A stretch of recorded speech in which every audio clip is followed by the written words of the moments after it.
Graphics কার্ডের award দেওয়া শেষ, কিন্তু প্রসেসর তো বাকি আছে। প্রসেসরের অ্যাওয়ার্ড দিতে গেলেই কিন্তু 2024 সালের যে টপ প্রসেসরগুলো আছে সেগমেন্ট ওয়াইজ, এখানে কিন্তু মানুষ বলবে ভাইয়া ইন্টেলকে রাখছেনই বা কেন, হোয়াটস ইন্টেল ডুইং ইয়ার।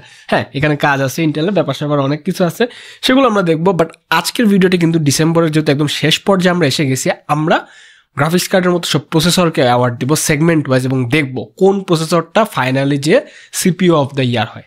অনেক এক্সাইটিং হতে যাবে, অনেক হচ্ছে কি পান সার্কাজম থাকবে। চলুন দেখা যাক ভিডিওটা। আপনারা যেন টেকলার মানুষ দেখছেন অনুরাগকে, চলুন চলে যাক আজকে আমাদের সিপিইউ অফ দ্য ইয়ারের অ্যাওয়ার্ড শোতে। প্রথমে আমরা যে সেগমেন্টটা নিয়ে কথা বলবো সেটা হচ্ছে বেস্ট বাজেট সিপিইউ অফ 2024।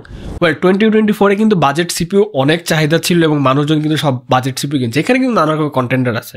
ইন্টেলের 12400 could be a good option, তারপরে হচ্ছে AMD-র Ryzen 5 5600 জাতীয় প্রসেসর, ওটাও একটা ভালো অপশন, বাট আইজিপিইউ না, এটা একটা পেইন। তো যারা আইজিপিইউ দিয়ে মোটামুটি 30-40-এর মধ্যেই তো বাজেট বিল্ডগুলো করে, হ্যাঁ, এইখানে কিন্তু আনডাউটেডলি একটা উইনার আছে, সেটা হচ্ছে আমাদের 5600 GT। ইয়াস, Ryzen 5 5600 GT Zen 3 প্ল্যাটফর্মের প্রসেসরটা, যেটা কিন্তু আসলে একটা আদতে 5600G স্লাইট একটু টিউনড করা, একটু হচ্ছে ওভারক্লকড করা। ওয়েল এই প্রসেসরটা আসলে এটা না দিয়ে উপায় নাই, বিকজ গণমানুষের এই প্রসেসর অনেককে আমি দেখছি 2-3 লাখ টাকার বিল্ডেও 5600G চায়। আগে হচ্ছে দোকানে যায় বলে যে 5600G কই, তারপরে হচ্ছে বাকি কথাবার্তা শোনে। তো এই প্রসেসর কখনো থামবে না। তো যেহেতু এটা 5600 GT 2024 সালে এটা বের হয়েছে, তো 24-এর অ্যাওয়ার্ডটা কিন্তু এটাই পাবে। নেক্সট যে সেগমেন্টটা আমরা দেখবো সেটাও কিন্তু একটা ইম্পর্টেন্ট সেগমেন্ট। বাজেট তো দেখলাম এন্ট্রি লেভেলের, এখন যেটা দেখবো সেটা হচ্ছে best mid ranger. Best mid ranger কোনটা?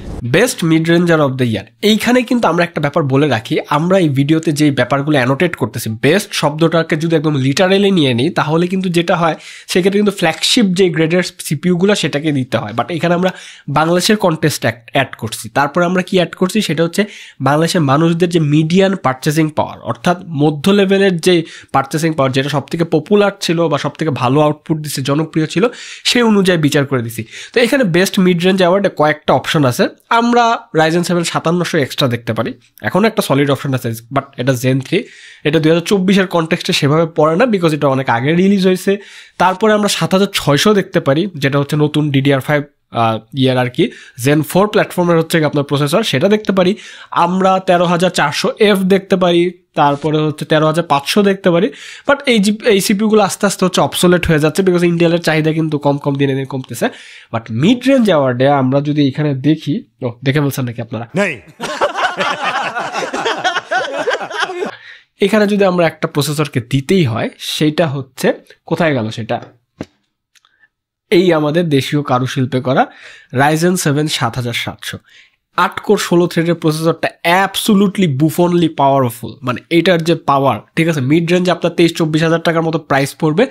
এটা আপনাকে যা ডেলিভারি দেয় না, প্রোডাক্টিভিটি হোক বা যেই কোনো সেগমেন্টে হোক, it delivers quite well, very well. এবং এর জন্য এটাকে দিচ্ছে, এটা মিড রেঞ্জে সব থেকে এখন জনপ্রিয় প্রসেসর হয়ে গেছে। যারা একটু মিড রেঞ্জিস বিল্ড করে, 70-80 এরকম লেভেলের বিল্ড করে, 1 লাখের নিচে বিল্ড করে, তারাও মোটামুটি পেয়ে যায় এটা ভালো মতো। 1 লাখের উপরে যারা বিল্ড করে তারাও কিন্তু এটা নিতে পারে। আইজিপিও আছে, সব দিক দিয়ে বেঞ্চমার্ক আমরা অনেক করছি। This comes as the mid range CPU of the ইয়ার 2024। এরপর আরেকটা আমাদের যেটা দেখতে হবে সেগমেন্ট, সেটা হচ্ছে এই যে বেস্ট গেমিং সিপিইউ কোনটা। এখন কিন্তু আমরা আস্তে আস্তে লেভেলটা আপ করতেছি। বেস্ট গেমিং সিপিইউ কোনটা সেটা একটু দেখি চলুন। ওয়েল, বেস্ট গেমিং সিপিইউর ক্ষেত্রে আমি কোনো রকম রাগ ঢাক না করে বলে দিচ্ছি, এটা কিন্তু ডেফিনেটলি Ryzen 7 9800X 3D যেটা আছে না, সেটা হওয়ার কথা। অফকোর্স দ্যাটস দ্য মানে বেঞ্চমার্ক অফ গেমিং। 3D ক্যাশওয়ালা প্রসেসরগুলো কিন্তু ওরা যে 3D লেয়ারে যে সজ্জাটা করে ওদের ক্যাশ মেমোরিগুলোকে, এর কারণে কিন্তু গেমিং একটা হিউজ পারফরমেন্স বুস্ট পায়, জিপিইউকে একদম ম্যাক্সিমাম ইউটিলাইজ করতে পারে সিপিইউগুলো, বটলনেকিং ফ্যাক্টর অনেক কমে আসে, এগুলো সব জানার কথা মোটামুটি। বাট 9800X 3D-কে কিন্তু আমরা অ্যাওয়ার্ডটা দিচ্ছি না। ভাই কেন? কারণ হচ্ছে আমরা এই ভিডিওটা করতেছি 2024 সালের কনটেক্সটে। হ্যাঁ, 9800X 3D 24 সালের একদম লাস্টে এসে হচ্ছে রিলিজটা হয়েছে, এবং 9800X 3D-টা কিন্তু AMD যদি তার পরের সিরিজের প্রসেসরগুলো সাপোজ 2026-এ রিলিজ করে, তাহলে কিন্তু 2025 এবং 2026-এ অনেকটা টাইম ডিকটেট করবে। তো পরের বছরে আমরা যে ভিডিওগুলো বানাবো সেইখানে সেটা আসলে অনেক বেশি ব্যবহার হবে, তখন অ্যাওয়ার্ডটা পাবে। বাট 2024 সালে পুরাটা সময় যেই সিপিইউ এই ক্ষেত্রে ডিকটেট করছে সেটা হচ্ছে আমাদের best gaming CPU of 2024 Ryzen 7 7800X 3D। এটাতে কোনো ডিবেট নেই। এইটা এখনও হিউম্যাঙ্গাসলি পাওয়ারফুল গেমিংয়ের ক্ষেত্রে, ভেরি ভেরি অ্যাক্সেলারেটেড একটা প্রসেসর, এবং it deserves the title. It's a very good CPU. যারা গেমিং টার্গেট করতেছেন, গো ফর ইট, এখনও যেতে পারেন যদি 9800 XT আপনার অনেক প্রাইসই মনে হয়, বাট 24-এর কনটেক্সটে this will be the winner of this সেগমেন্ট। এখন আমরা যেটা নিয়ে কথা বলবো, গেমিং তো হলো, ভাই প্রোডাক্টিভিটি নিয়ে কথা বলবেন না? ইয়েস, প্রোডাক্টিভিটি সিপিইউ কোনটা সেটা একটু আমরা দেখি। প্রোডাক্টিভিটির ক্ষেত্রে কিন্তু ইন্টেলের একটা অ্যাডভান্টেজ থাকে, বিকজ ওদের হচ্ছে কুইক সিঙ্ক এনকোডার আছে, সিপিইউর সাথে কুইক সিঙ্কের সাপোর্ট আছে, জিপিইউগুলোর সাথে ভালো কোলাবোরেশন করে কাজ করে, এবং ইন্টেলকে ইনহেরেন্টলি দেখা গেছে যে অ্যাডোবি সফটওয়্যারগুলোতে বেশি ভালো কাজ করে। আমরা এখানে 14 সিরিজের প্রসেসর দেখতেছি, 14700K can be a really really good option, because হচ্ছে কোর i7 14700K অনেক পাওয়ারফুল একটা প্রসেসর, যেরকম হচ্ছে আপনার ক্যালিবার সেরকম আউটপুট দেয়। এবং যারা হচ্ছে মিডিয়া রিলেটেড কাজ করেন, প্রোডাক্টিভিটিতে কাজ করেন, স্পেশালি হচ্ছে আপনার অ্যাডোবি সফটওয়্যারে যারা কাজ করেন, তারা কিন্তু ইন্টেল সিপিইউটাকে একটু পছন্দ করে, ঠিক আছে? হ্যাঁ, তো সেই ক্ষেত্রে 14700কেই আমি জিনিসটা দিয়ে দিতাম, এবং এটা ডিজার্ভও করে, নো ডাউট। বাট হচ্ছে আমরা আরেকটা জিনিস চিন্তা করলাম যে এই যে বছরটা, এটা কিন্তু ইন্টেলের জন্য একটা আপস অ্যান্ড ডাউনস হিলস গেছে একটা।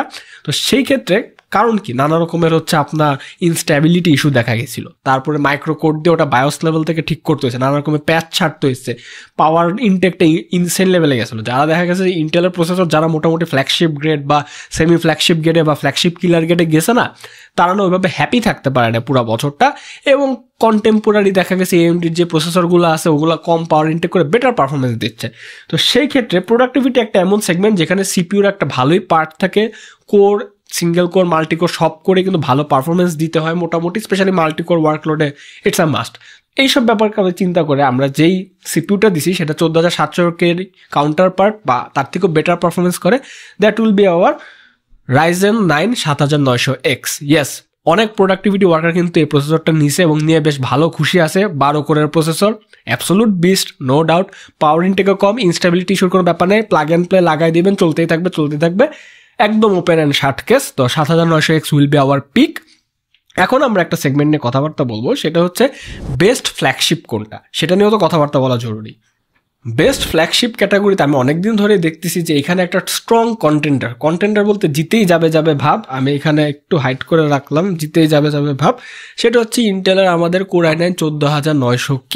এবং এইটাও কিন্তু যারা হচ্ছে হেভি গ্রেডের প্রোডাক্টিভিটির কাজ করে, গেমিং করে, they like this processor very much. এবং হিউম্যাঙ্গাসলি স্পেক হেভি একটা প্রসেসর, একদম মানে এই বক্সটাই দেখতে পারতেছেন, দেখি এটার মুন্সিয়ানাটা আপনারা বুঝতে পারতেছেন, 36 MB ক্যাশ দিয়ে 14900K যেটা আছে। এখন যদিও আলট্রা সিরিজ বের হয়ে গেছে, বাট আলট্রা সিরিজকে আমরা গুনায় ধরতেছি না, বিকজ এটার বেঞ্চমার্কে একটু প্রথম দিকে আমরা দেখছি অবস্থা খারাপ, এবং ওইটা কিন্তু 2025-এর কনটেক্সটে পড়ে যায়। তো এটাকে আমি দিয়েই দিতাম, ঠিক আছে? ডেফিনেটলি দেখে মনে হয় এটা পাস দেখেও যায় না, বাট ওই যে একটা প্রসেসর নিয়ে যদি আপনি আরাম মতো চালাতে না পারেন, ইনস্ট্যাবিলিটি ইস্যু, মাইক্রোকোড দিয়ে ইয়ে করতে হয়, যে প্রোডাক্টিভিটির কন্টেস্টে যেগুলো বললাম আর কি, তারপরে পাওয়ার ইনটেক, মানুষের মাথা গরম হয়ে যাবে। এই শীতের মধ্যে যদি চালায় রাখেন মনে হবে যে ঘরের মধ্যে একটা নিজের একটা সেলফ হিটার লাগাই ফেলছেন, অনেক রকম ব্যাপার স্যাপার, ঠিক আছে? পিসি ক্র্যাশ ট্যাশ করা থেকে, তারপর উইন্ডোজের আপডেট নিয়ে ক্যাচাল ট্যাচাল থেকে, এটাকে আমি দিতে যাও, তাই এটার জন্য আমি সাইড লাইন করে দিলাম 14900K কে। রাদার আমি যেটাকে দিচ্ছি সেটা হচ্ছে Ryzen 9 7950X। Yes, this will B hour CPU, flagship CPU of the year of 2024। এই সিপিইউটা 14900K থেকে হয়তো বা পাওয়ার একটু কম ডেলিভারি করে, বাট আপনি শান্তিতে থাকবেন, পাওয়ার ইনটেকও ইটস ফাইন, অন্তত ইনস্ট্যাবিলিটির ইস্যু দিবে না, and it's also a flagship processor, so it takes the crown. এখন পর্যন্ত এখনও ইন্টেল কোনো আমাদের ক্রাউন নিতে পারে না এই বাজেট সেগমেন্টে, এটা একটা হতাশাজনক ব্যাপারই। বাট যারা AMD লাভার আছে বা তা ইন্টেল হেটার আছে, তারা কিন্তু খুব খুশি হচ্ছে মনে মনে। এখন আমরা যেটা দেখবো সেটা হচ্ছে best value for money CPU of the year. Best value for CPU of the ইয়ার যেটা হবে সেটা হচ্ছে, এটাই টেকনিক্যালি হচ্ছে আসলে সব থেকে ক্যাপাবল সিপিইউ আর কি বাজেটের মধ্যে হওয়ার কথা, এবং তাই হয়েছে। এই সিপিইউটা না আপনি যতটুকু ইনভেস্ট করতেছেন তার থেকে আরও বেশি পাইতেছেন, এর জন্য আমরা এটাকে বেস্ট ভ্যালু ফর মানি দিছি। এবং বাজেট রেঞ্জে এটার যেটা মানে স্পেকট্রাম না, এটার না কোনো কম্পিটিশন নাই আসলে। তো এই ক্ষেত্রে আমি মোটামুটি 2টা সিপিইউকে রাখছিলাম, বাট একটা সিপিইউকে উইনার দিতে হবে, সেটা হচ্ছে আমাদের কোথায় গেল সেই বাবাজি, আমাদের AMD হবে অফকোর্স, সেটা হচ্ছে আমাদের এই যে 7500F। ওকে, 7500F এইটার হচ্ছে ভ্যালু ফর মানি হওয়ার কারণ হচ্ছে এটার দামটা এখন আপনার হয়তো বা 15,000-15,500 টাকায় পাবেন। অ্যাবসুলুট খুব ভালো একটা পারফরমেন্স দেয়, নো ডাউট। এবং এটার সাথে যদি অনারেবল মেনশন আরেকটা প্রসেসরের কথা বলছিলাম না, সেটা হবে Ryzen 5E 8500G যে এপিইউ প্রসেসরটা আছে, ওটাও কিন্তু 14,500 টাকা পাওয়া যায়। এবং যারা এপিইউ বিল্ড নেওয়ার চিন্তা করতেছেন তাদের ক্ষেত্রে কিন্তু সেটা খুবই খুবই সুন্দর একটা ভ্যালু ফর মানি মেক করে এবং খুবই ভালো একটা ডিল। আপনার DDR5 ওটাতে ইজিলি যেতে পারবেন এবং তার সাথে সাথে প্রচুর আপগ্রেডের হেডরুম থাকতেছে এবং ওটা ইটসেলফ একটা ক্যাপাবল প্রসেসরও, তাই কোনো সমস্যা নেই। বাট আমরা 7500F নিলাম বিকজ এটা একটু ওয়াইডলি হচ্ছে অ্যাভেলেবল এবং মানুষ ইদানিং জিপিইউ দিয়ে হচ্ছে নিজেদের বিল্ড করতে পছন্দ করে এবং জিপিইউ দিয়ে বিল্ড করার ক্ষেত্রে কিন্তু এটা পাওয়ার হেডরুমটা আগে থাকবে। তো 7500F, you are the value for money king of 2024। এখন ভ্যালু ফর মানি হলো, ফ্ল্যাগশিপ হলো, তারপরে হচ্ছে বেস্ট প্রোডাক্টিভিটি হলো, বেস্ট গেমিং হলো। আরেকটা সেগমেন্ট আছে যেটা নিয়ে একটু না কথা বললেই নয়, আপনারা বুঝতেছেন, আমি একটু ইন্টেলের সিপিইউগুলো একটু ভালো মতো দেখাচ্ছি। সেটা হচ্ছে আমাদের ফ্লপ অফ দ্য ইয়ার। আর মানুষ পান নাই, বারবার শুধু আমার উপরেই। ইয়েস, ফ্লপ অফ দ্য ইয়ারের ক্ষেত্রে আমরা কোন প্রসেসরকে দিচ্ছি? এই অ্যাওয়ার্ডটা একটু ফানি অ্যাওয়ার্ড, বাট দিতে তো হবে, যেহেতু আমরা বেস্টগুলো বলতেছি একটু ফ্লপ রিলিজগুলো বলতে হবে। ফ্লপ অফ দ্য ইয়ারের ক্ষেত্রে 2024-এর কনটেক্সটে যদি আমরা চিন্তা করি, এখানে লেজিটিমেটলি ইন্টেলের যেই 14 জেনারেশন সিরিজগুলো আছে সেটাই থাকবে। স্পেশালি 14400F এই প্রসেসরটাকে আমি একটু ডিনোট করবো যে এটা কেন flop of the year. Because not only this, ইন্টেলের মোটামুটি 14 জেনারেশন সব সিরিজই কিন্তু হচ্ছে একটা খুব একটা হেডরুম আপডেট দেখাইতে পারে নাই। তাই এই ক্ষেত্রে আমরা 14400F কে একদম স্পেশালি নোট করে দিচ্ছি এই কারণে এটার সাথে 13400F এর কোনো লিটারালি কোনো ডিফারেন্সই নাই, একদম সেম। কি আপগ্রেড করছে ইন্টেল নিজেরাই ভালো জানে।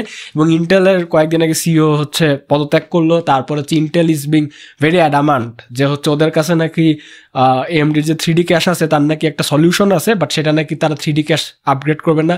কি করবে, নিজেদের ফার্ম বিক্রি করতেছে, এই সেই করতেছে। এই বছরটা ইন্টেলের জন্য খুবই খুবই টাফ যাচ্ছে, দোয়া করবেন সবাই ইন্টেলের জন্য। But it will be hour flop of the ইয়ার। এবং এই সেম ট্রেন্ডটাই কিন্তু আমরা কোর আলট্রা সিরিজের রিলিজেও দেখতে পারতেছি। তো দেখা যাক সামনে ইন্টেলের কি হয়। তো পুরো 14 জেনারেশন সিরিজকে আমি এটা দিলাম। এখন আমরা মোটামুটি সব সেগমেন্ট শেষ, এখন যেটা নিয়ে কথাবার্তা বলবো, which is the CPU of the year? CPU of the year, CPU of the year হবে এমন একটা CPU, আমি আবার বলতেছিলাম না বাংলাদেশের যে আমাদের পারচেসিং পাওয়ার কনটেক্সট সেই অনুযায়ী আমরা বিচার করতেছি। এবং এই সিপিইউটা আসার পর যেটা হয়েছে, গণমানুষ একটা স্বপ্ন দেখতে পারছে, ইন্ডাস্ট্রিতে একটা নতুন ড্রিফট আসছে।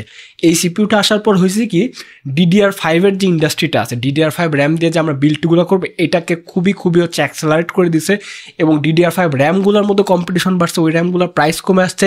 ভালো বিল্ডে তো ভালো SSDও লাগে, SSD মার্কেটও কম্পিটিশন হয়েছে। এই একটা লিটারাল সিপিইউ যেটার কারণে আপনারা একটা ভালো র্যাম পাচ্ছেন, DDR5 জেনারেশনের র্যাম পাচ্ছেন, আপনারা ভালো গ্রাফিক্স কার্ড লাগাতে পারবেন। বিকজ এই সিপিইউ ইটসেলফ এত পাওয়ারফুল যে এটা হচ্ছে যে কোনো জিপিইউকে খুব ইজিলি হ্যান্ডেল করতে পারে, ওই হেডরুমটা রাখে বটল নেকিং এড়ানোর।